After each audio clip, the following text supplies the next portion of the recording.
அப்படி தூங்கிட்டு இருக்கீங்க, அப்படி மணி என்ன ஆச்சு அப்படின்னு கண்ணை திறக்கிறீங்க. பார்த்தீங்களா, கிருபையை பெற்றுக்கொண்டதுனால தான் கண்ணையே திறக்கீங்க.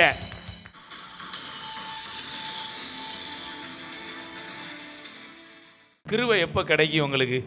என்ன செஞ்சா கிருபையை பெற்றுக்கொள்கிறான்? கர்த்தருக்கு காத்திருந்தா கிருபை கிடைக்குமா? இல்லை அவரை தேடும் போது கிருபை கிடைக்குமா? பைபிள் வாசிக்கும் போது கிருபை கிடைக்குமா? ஆராதிக்கும் போது கிருபை கிடைக்குமா? துதிக்கும் போது? நான் சொல்லட்டா, காலைதோறும் உங்களுடைய கிருபை புதிதாக இருக்கு.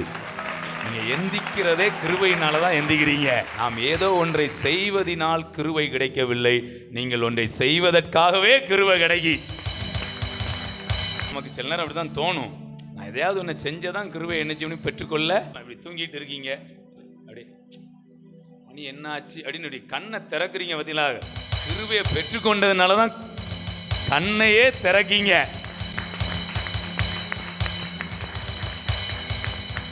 அப்போ நான் இப்போ நீங்கள் காலையில் எந்திரிச்சு ஆண்டவருக்காக காத்திருக்கிறத, செபிக்கிறத, துதிக்கிறத நான் மட்டுப்படுத்தி பேசுகிறேன்னா? இல்லை. நீங்கள் எந்திக்கும் போதே கிருபையை பெற்றுக்கிறீங்க. அடுத்த ஆண்டவரை தேடுறீங்க. பார்த்தீங்களா, ஜெபிக்கிறீங்க, பைபிள் வாசிக்கிறீங்க, துதிக்கிறீங்க, இந்த இப்படி சர்ச்சுக்கு வாரீங்க. இப்போ என்ன நடக்குது தெரியுமா? நீங்கள் பெற்றுக்கொண்ட கிருபையை நீங்கள் ஜெபிக்கும் போது பெருக்கிக் கொள்றீங்க. வாங்கும்போது 5 தாளந்து, நீங்கள் ஜெபிக்கும் போது 10 தாளந்தா. ஒவ்வொரு முறையும் தேவனுடைய சமூகத்தில் வரும்போது பெற்றுக்கொண்டதை பெருக்கிக் கொள்ளுகிறீர்கள்.